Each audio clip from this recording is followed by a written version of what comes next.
Bom dia, pessoal. Alguém quer um pouco de sinusite aí, gripe e todas as outras coisas aí, que é horrível. O que me animou um pouco foi o Cauê falar que tomou uma injeção na veia e outro dia já estava legal. Sinusite. Nossa, é horrível essa sensação. Eu não consegui dormir à noite por causa de febre. Mas vamos lá. Hoje eu queria conversar um pouquinho sobre as estratégias dentro desse tema, convocados para uma grande missão, ok? O que é então estratégia? Essa palavrinha aí, olha só. Estratégia é uma palavra com origem no termo grego, estratégia, que significa plano, método, manobras ou estratagemas usado para alcançar um objetivo ou resultado específico. Então é fácil definir o que é uma estratégia. Primeiro, se ali você ganha o seu produto, e depois como que você vai trabalhar o seu produto, por exemplo, quais são as estratégias que você vai criar para vender ou para anunciar o seu produto. Mas eu gosto, tem um cara na Rede Globo, um ator, vocês logo vão conhecer, e eu gosto da maneira como que ele explica o que significa a palavra estratégia. Dá uma olhadinha aí nesse vídeo que eu coloquei aqui. Só ligar a caixa.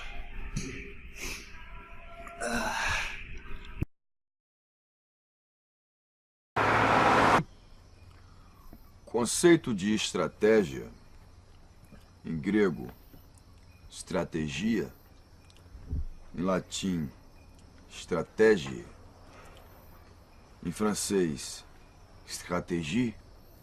O senhor está anotando? Sim, senhor. Vou pedir isso na prova. Em inglês, strategy. Em alemão, Strategia. Em italiano, Strategia. Em espanhol, Estratégia. Senhor coordenador, Pois não, meu o senhor. senhor 05 está dormindo. O 05, Sim, senhor. tenha bondade. Seu 05, se o senhor deixar essa granada cair, o senhor vai explodir o turno inteiro. O senhor vai explodir os seus colegas, o senhor vai explodir os meus auxiliares, o senhor vai me explodir. O senhor vai dormir, seu 05? Não, senhor. Estamos todos confiando no senhor. Eu vou retomar o raciocínio. O conceito de estratégia, em grego, estratégia, em latim, stratégie, em francês. Achei interessante a maneira como que ele explica. Eu tenho certeza que todo mundo aprendeu os soldados que significa a palavra estratégia. Eu estava pensando aqui, sabe que esse método dele é muito bom? É que tem uns amigos aqui que gostam de dormir lá no fundinho, no culto. Eu estou pensando em trazer uma granada e falar, amigão, segura a granada, e se você cochilar, você vai explodir a escola inteira, ok? É uma estratégia que ele usou aí. Então estou pensando em trazer uma granada semana que vem e deixar lá no fundo, porque eu tenho um amigo que ele não veio hoje e ele dorme lá no fundo lá. Só falta roncar. Então eu vou dar essa granada para ele como estratégia para ele dormir lá no fundo. E foi uma pena dele não vir hoje, porque ia ser perfeito. Só para trabalhar um pouquinho essa ideia de estratégia, olha só, eu vou colocar alguns logotipos aqui, vocês me ajudem a identificar o que vem na sua cabeça quando você bate o olho nesse logotipo. Você vai ver como é interessante quando a ideia é estratégia dentro do Evangelho. Vamos lá, é rapidinho, gente. O que te vem à mente quando você olha essa figura? Gasolina, ok. Gente, essa aqui. Fácil, né? Isso aqui. Lanche. Colesterol, né? Para alguns, olha aquilo ali e falam, isso aí é colesterol. Isso aí é marca de colesterol. E aqui? E se eu colocar esse símbolo aqui para a gente terminar esse exercício tão prático? Gente, como é difícil definir o que é igreja, cara, e o que ela presta. Quanto mais criar estratégia para isso. O que te vem à mente quando você vê? Gente, igreja que eu coloquei ali, é que eu achei mais prático, não é a ideia do templo, mas seriam as pessoas, ok? Então, quando eu achei pessoas ali, eu pegar um aglomerado de pessoas, escrever igreja embaixo, ia dar na mesma, mas o que te vem à mente quando a palavra é igreja? Olha que fácil, você olha ali para o Petrobras, você fala, isso é gasolina. Você olha ali pro MC Donald's, né? Ou McDonald's, ele é lanche, ok? Agora, e quando você olha para igreja? O que te vem à mente? O que é igreja? Quanto mais você definir os propósitos e as estratégias para a igreja. O que é igreja, gente, para você? Olha que interessante. Deixa eu te dar uma palavra para vocês aqui. Eu conversei nos últimos 15 dias com 3 amigos meus, muito bom em teologia e tal, e eu confesso para vocês que eu fiquei super decepcionado com a ideia deles de igreja. Quando eu perguntei para eles, viu, rapidinho, em poucas palavras ali, aquele bate-bola, o que é igreja para você? Pá! Me falaram uma coisa, eu falei, meu Deus, eu não acredito. E para você? Pá! É isso. Eu sei que o nosso estudo aqui de manhã, hoje, a nossa reflexão, não é definir o que é igreja, mas só para você entender como é difícil bolar estratégias numa coisa que a gente não sabe o que é. Eu lembro que certa vez, falando de futebol, antes de eu casar, eu fui jogar num bairro chamado Boa Vista. Não sei se todo mundo conhece aqui. Pensa num bairrinho longe. Ô bairrinho longe, rapaz. Né? Eu naquela fase, né, nossa, amante do futebol, e homem chega numa fase que ele troca a mulher pelo futebol, troca tudo pelo futebol, porque ele ama o futebol, ok? E o que aconteceu? Passou aquele caminhão, gente, acho que o caminhão tinha condições de levar umas 20 pessoas, tinha uns 60 ali em cima, tinha cachorro, tinha gato, tinha mãe com 10 filhos, tinha tudo ali.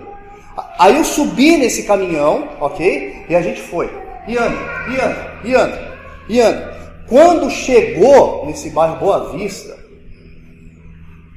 eu lembro que o rapaz me falou assim, viu, você vai ficar no banco, porque primeira vez que você está vindo, eu te coloco no segundo tempo. Eu falei, não, tudo bem, tranquilo. Gente, me deram uma camisa, eu não sei se a camisa era o número 3 ou era o número 8. Estava gasto o número atrás, e o pior, que dentro do campo já tinha o 3 e o número 8 jogando. Aí eu gelei, falei, gente, aí foi o meu susto. O pessoal que estava no banco comigo, o pessoal não queria nem saber do futebol. Eles levaram um garrafão de pinga, e lá eles ficavam tomando o garrafão de pinga e nem aí com o jogo.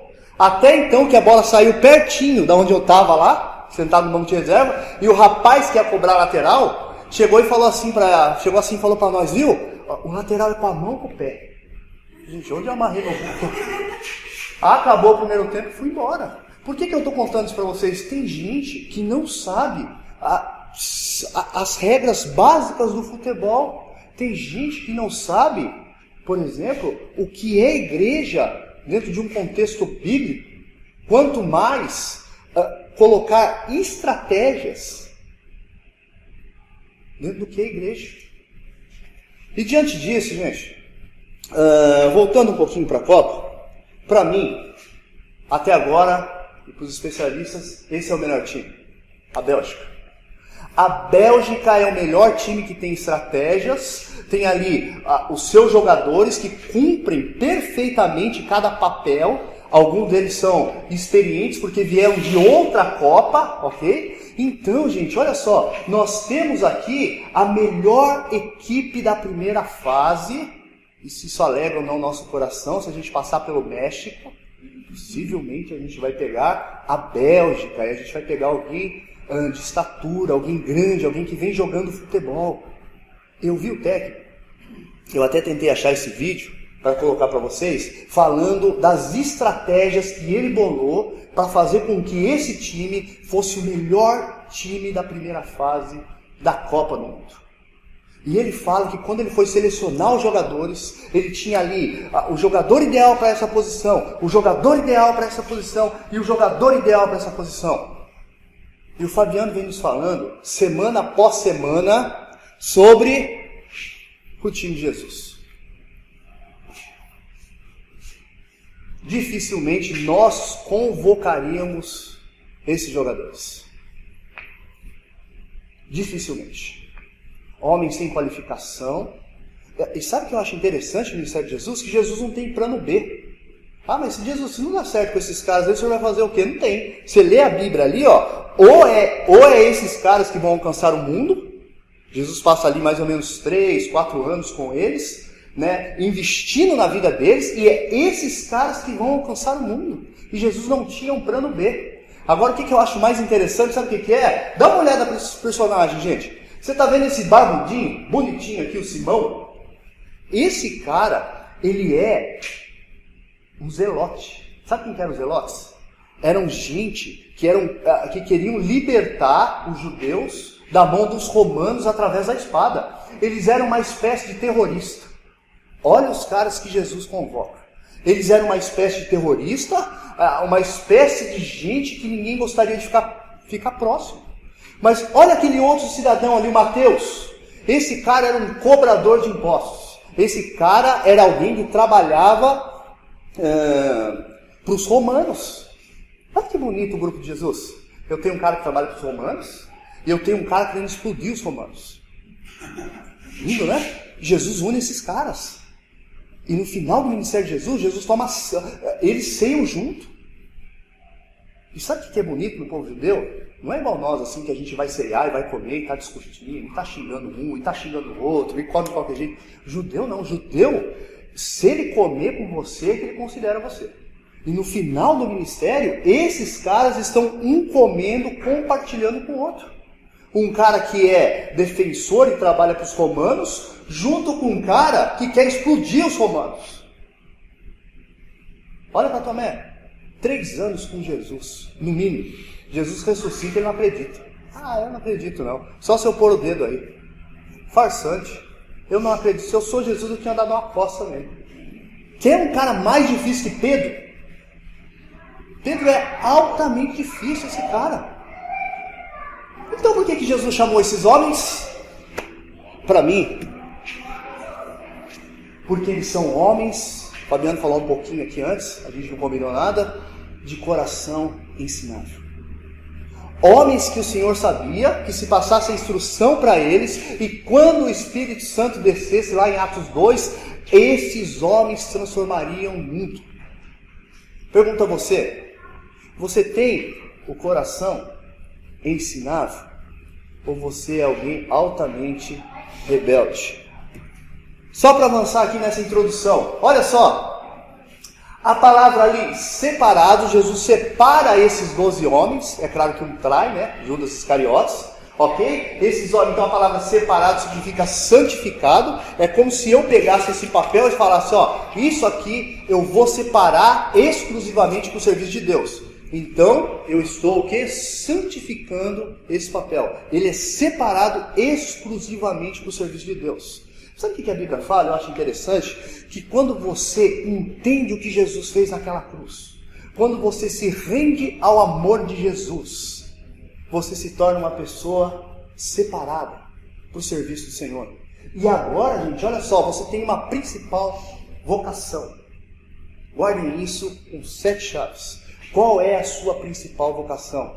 Anunciar o Evangelho para outros.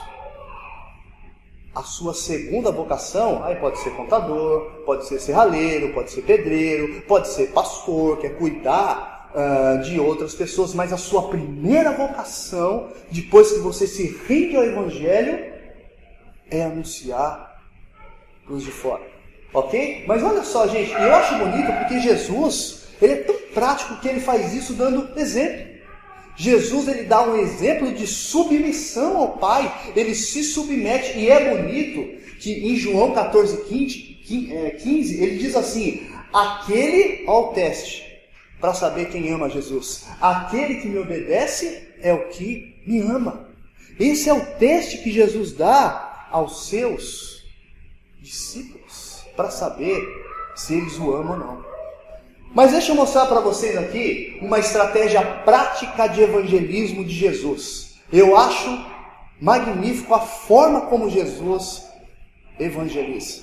Ok? Abra aí comigo, você que trouxe a sua Bíblia, mas eu vou projetar aqui também, você que não trouxe a sua Bíblia. João 4, 3 e 10. O famoso texto da mulher samaritana. Eu acho tremendo a Bíblia, que assim, acho que eu já preguei umas 3 vezes sobre esse texto. E cada vez que você prega, você acha algo novo nessa passagem.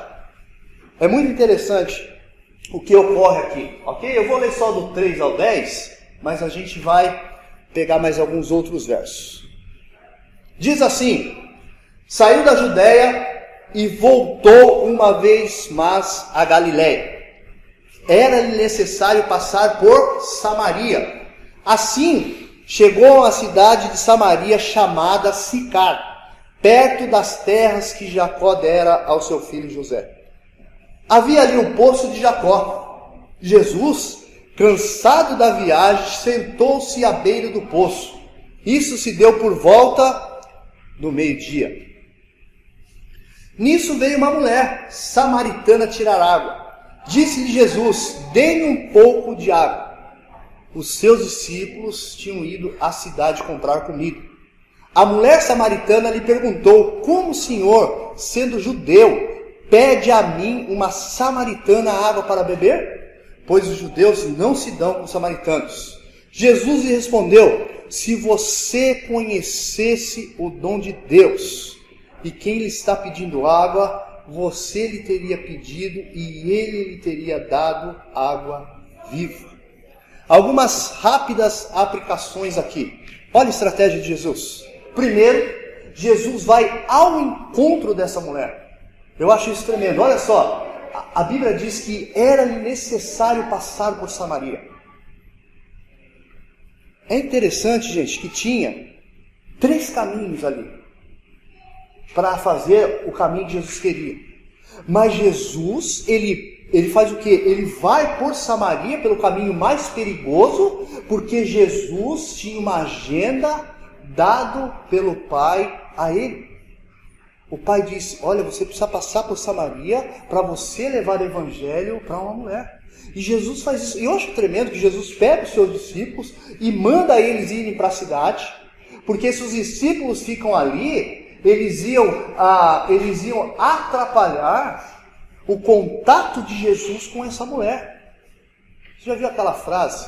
Que se nós só não atrapalhássemos, o que Deus vem fazendo já estaria ótimo? É mais ou menos essa ideia. Ok? Então, gente, olha só. Tinha muitos empecilhos. Muitos empecilhos para Jesus não ir até essa mulher. Mas Jesus, ele vai porque ele tem uma agenda a cumprir dado pelo Pai. Você sabia que no seu dia a dia, Deus preparou uma agenda para você? Para que você contate o Evangelho com aqueles que estão ao seu redor? Tem gente que trabalha com a Dani no serviço da Dani e precisam ouvir o Evangelho. Tem gente lá no Banco do Brasil que trabalha ao lado do Oséias e Deus colocou Oséias lá para ouvir o Evangelho. Tem pessoas que estudam com o Cauê, que precisam ouvir o Evangelho. E sabe o que esse texto me ensina? Gente, se nós não formos atrás, as pessoas não virão. Esquece essa ideia. Vamos fazer um monte de programa na igreja, vamos fazer atividade todo dia na igreja, e as pessoas, elas não virão. Olha que interessante. Jesus deixa a sua cultura de lado, entre aspas. Ele entra na cultura dessa mulher, dialoga com essa mulher para poder falar do Evangelho para ela. Deixa eu adiantar aqui um pouquinho. E para isso, Jesus precisa romper com alguns preconceitos. O primeiro preconceito é o preconceito cultural. Lembra que Jesus manda os discípulos para uma cidade chamada Sicar? Sabe o que significa Sicar? Cidade dos bêbados. Eu fico imaginando uma sociedade altamente religiosa ir para uma cidade que tinha esse nome, Cidade dos Bêbados.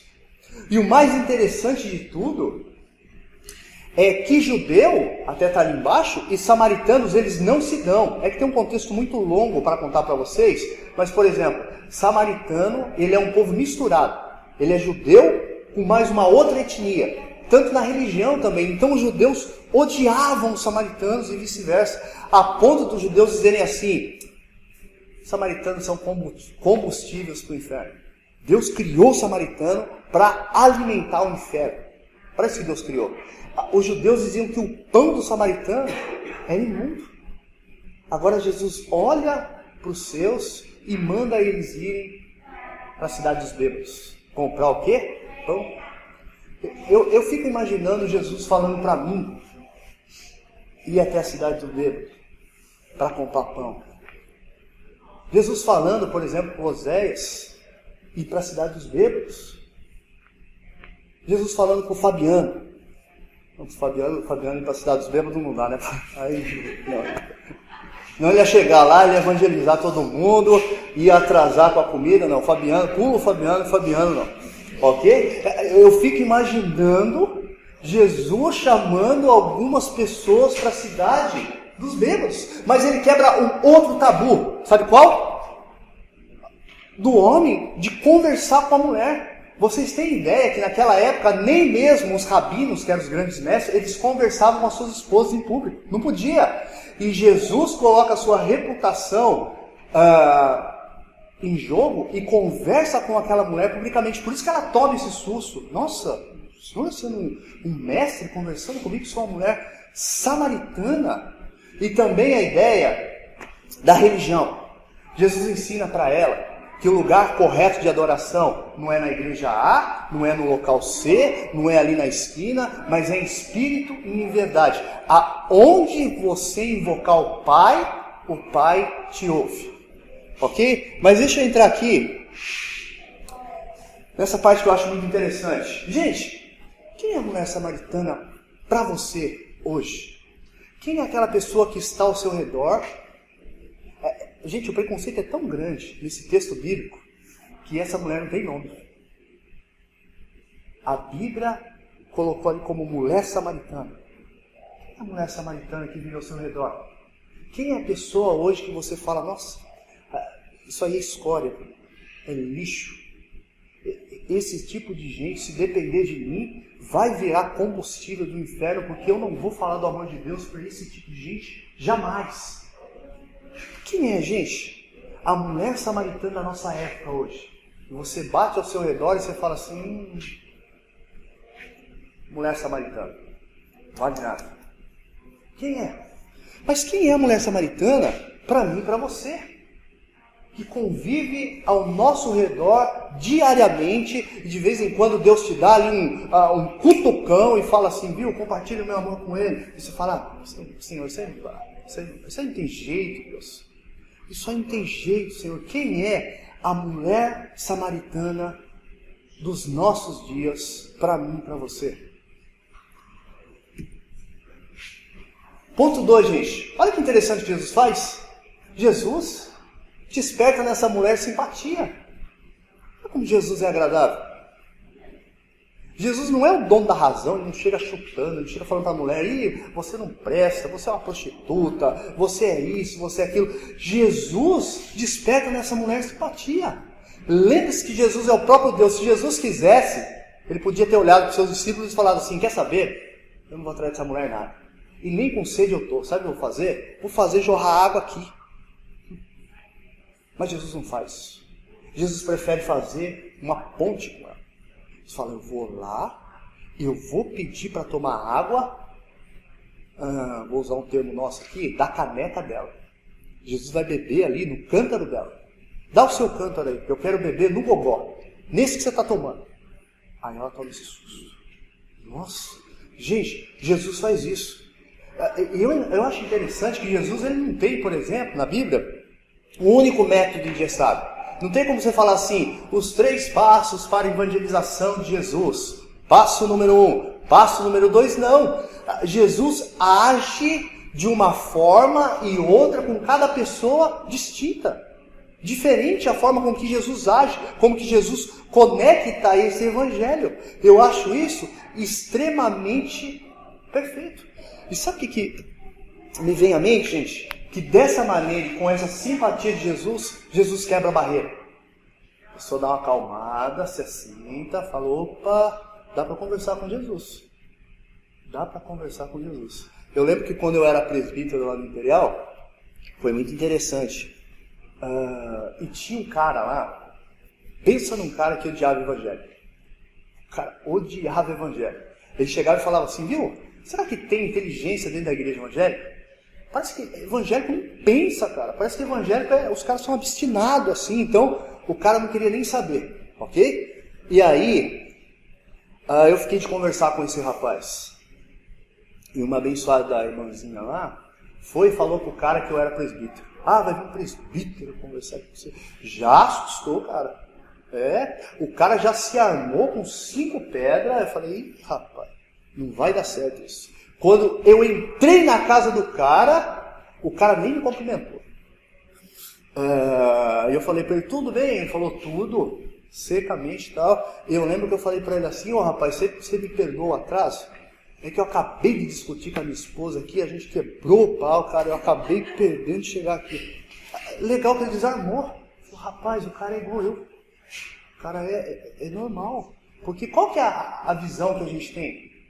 É que quem está dentro da igreja é santo demais, só fica julgando os outros e não faz pontes.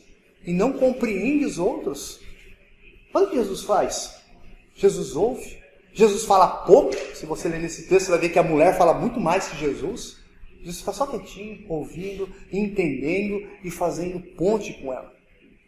E você vai ver assim um monte de dúvida da mulher. Tem hora que ela fala assim para Jesus, mas onde é que tem que adorar?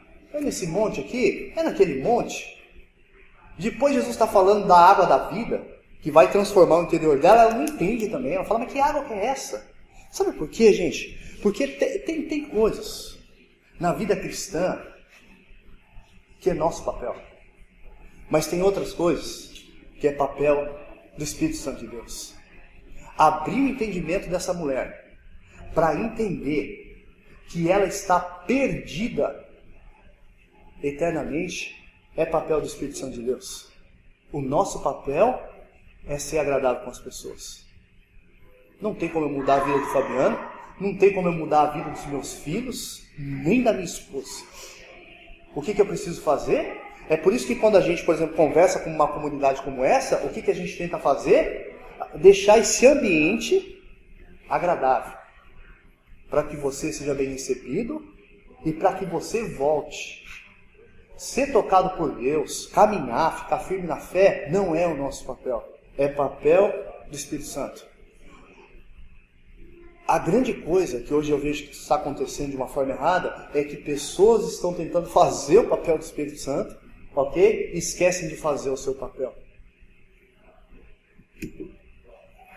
E um último ponto aqui, olha que tremendo isso. Jesus desperta nela então a simpatia, ela se aproxima, se abre, é amigona dele agora, em outras palavras, mas Jesus também desperta nela curiosidade e necessidade. Olha só o que diz o texto ali, o 10 e o 11. Jesus lhe respondeu, se você conhecesse o dom de Deus e quem está pedindo água, gente, Jesus está dizendo para ela, se você soubesse quem está diante de você, mulher, se você soubesse quem está falando com você, você não sabe quem está falando com você. Gente, você tem ideia que pessoas estão nas drogas, pessoas estão perdendo seus familiares, porque elas não sabem quem é Jesus. Elas não têm noção quem é Jesus. Se elas soubessem quem é Jesus, a vida delas seria outra. E é interessante que Deus levantou a minha vida e a sua para estar falando para essas pessoas quem é Jesus. Mas o texto continua. Você lhe teria pedido e ele lhe teria dado água viva. Disse a mulher, olha como ela não entende, o Senhor não tem com que tirar água e o poço é fundo. Onde pode conseguir essa água viva? Jesus está falando de coisas espirituais e ela está pensando em coisa terrena. Ela está falando para Jesus, viu Jesus, tem uma água viva aí que o Senhor está falando que se eu tirar, não precisa vir buscar água? Ah, essa água que eu quero. É uma vez só, eu tiro essa água e não preciso voltar mais? É isso que eu estou entendendo, Jesus. Jesus está falando de uma água espiritual que sacia a sede. Você vai ver nesse texto que essa mulher, ela tenta fazer o quê? Saciar a sua sede espiritual através de relacionamentos. Ela já tinha tido 5 maridos, e com o cara com quem que ela morava, era seu amante, não era o seu marido. Então ela fazia o quê? Largava, não deu certo, já sei, o sentido da vida está no novo relacionamento. Ia lá e arrumava outro. Pá, não deu certo. Ia lá e arrumava outro. Ia lá e arrumava outro. E assim ela tentando achar o sentido da vida. E eu acho bonito, gente, porque Jesus, do nada, como eu demorei para entender esse texto a primeira vez que eu li, Jesus está conversando com ela sobre água, de repente Jesus olha para ela e fala assim, vai lá chamar seu marido. Ah, mudou de assunto? Está falando de futebol, agora está falando de outra coisa, vai lá chamar seu marido. Aí a mulher olha e fala para ele, olha, eu não tenho marido. Sabe o que Jesus está mostrando para ela? E a consciência dela começa a entrar em crise. Jesus está dizendo para ela que para se render ao amor dele, você precisa reconhecer a sua vida de pecado. Da minha época de conversão, gente, até aqui, como esse evangelho em tão pouco tempo ele tem mudado. Ninguém mais fala de pecado dentro da igreja. Parece que esse negócio assusta e espana a todos e a tudo. Sabe o que Jesus está ensinando? Que eu preciso reconhecer a minha vida errada e o quanto eu preciso dele e da graça dele. Isso fica tremendo. Jesus não chega no primeiro diálogo e fala para ela assim, vai lá chamar seu marido, mulher, quero conversar com você. Não. Jesus vai devagarzinho, Jesus vai ganhando a afeição dela, Jesus vai trabalhando a graça de Deus na vida dela, e no momento certo, Jesus toca naquele nervo que está exposto. Uma mulher com 5 maridos, uma mulher tão machucada pela vida, Jesus toca naquele nervo exposto e Jesus quer curar aquela mulher dos seus relacionamentos afetivos. E eu encerro aqui, gente, mostrando que a fé verdadeira desperta para a missão. Então, deixando o seu cântaro, a mulher voltou à cidade e disse ao povo, venham ver um homem que me disse tudo o que tenho feito. Aqueles que são impactados pelo Evangelho de Deus, não tem como você guardar isso para você.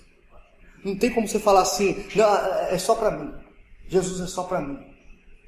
Ele se torna um rio de águas correntes. Essa mulher deixa o cântaro, olha que interessante, a água era tão necessária para ela, ela vai lá meio-dia no sol escaldante e ela quer pegar a água, ela precisa da água para sobreviver, agora é secundário. Ela joga o cântaro, deixa o cântaro para lá e sai correndo anunciando, achei o Messias, achei aquele que pode dar sentido da vida para mim e para você, aquele que pode me libertar das minhas loucuras. Essa mulher está fugindo dela mesma. Ela é vítima dela mesma, das loucuras dela. E olha que interessante, ela deixa o seu cântaro, ela não quer mais saber da água, e ela sai correndo para anunciar que ela encontrou o verdadeiro sentido da vida. Antes de você finalizar, Sim. É interessante pensar que quando Jesus manda ela ir chamar o marido, ela responde dizendo, mas eu não tenho marido. Aí Jesus responde para ela, não, você não tem, você já teve 5. Aí ela se desperta. E aí faz sentido essa ideia de quando ela chega na cidade e fala, venham ver um homem que me diz tudo que tenho feito, ou seja, aquele homem que mesmo sem eu falar, mostrou que eu não só não vivia com meu marido, mas que eu já tinha tido outros maridos. E isso é muito profundo, porque ela reconhece, não é que ele é um guru que viu a vida dela, mas que Jesus conhece ela na intimidade dela. É legal. Em todos os seus atos. É legal. E assim, gente, é como numa partida de futebol. Existem espectadores, existem os pipoqueiros ali, o pessoal que não quer nada com nada, existem os jogadores. Existe gente que entra nas 4 linhas do campo e joga uma partida. E esse tema, convocados para uma grande missão, diz que Deus nos convocou, nos separou para jogar uma grande partida. A minha pergunta é: quem é você? Você é só um espectador? Eu lembro que lá no campo da SPR, lá tinha um rapaz lá que o pessoal chamava ele de pai da matéria.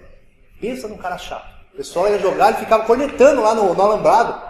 Toca a bola, vai, faz isso, faz aquilo. Mas ele não queria jogar. O pessoal chegava com a chuteira e falava: ô pai da matéria, vamos jogar lá com nós também? Não, eu não quero. E era assim, abriu o campo, ele era o primeiro a entrar. Ele entrava lá e ficava cornetando. Até que um dia que deram um pau nele, deram um cacete nele, ele nunca mais voltou lá. Entendeu? Mas ele era altamente chato. Quem é você, gente? Você é esse cara que só fica ali falando? Ou você é aquele cara que veste a camisa em amor ao que Cristo fez naquela cruz, entra no campo e joga esse jogo ao qual você foi convocado para essa grande missão? Encerro, gente, com esse slide aqui. Eu achei bonito. Eu estava vendo na internet a gente tem que tomar cuidado. Aquelas pessoas que foram martirizadas pelo Estado Islâmico, um deles, um egípcio, ele disse essa frase. Quando o pastor, minuto antes dele morrer, disse assim para ele: fulano, não aparece o nome dele lá, fique em paz que a igreja está orando pela sua libertação. A igreja está clamando para que você consiga escapar das mãos do Estado Islâmico. E ele respondeu assim: não orem por nós, orem por vocês, para que Deus desperte vocês a anunciar esse evangelho. Não ore por nós, ore para que vocês acordem, porque vocês vivem num país como os Estados Unidos, aonde o evangelho pode ser proclamado. Não ore por nós. E essas frases do Hernandes Dias Lopes, que eu achei tremendo. Ou a igreja é uma agência missionária que proclama o evangelho, ou ela é um campo missionário. Por quê? Porque se a igreja não proclama o evangelho, significa que a igreja não entendeu o evangelho, logo ela é um campo missionário. Sabe por quê? Porque o amor de Cristo nos constrange a fazer a obra. Já viu aquela ideia que você está tão impactado por amor de alguém, você fala assim: eu quero fazer de tudo para alegrar essa pessoa. É esse tipo de amor. Não é a ideia de religião, eu preciso fazer a força, etc e tal. Não, é porque o amor dele nos constrange. Vamos orar? Eu queria pedir para o Fabiano estar orando, encerrando esse nosso tempo.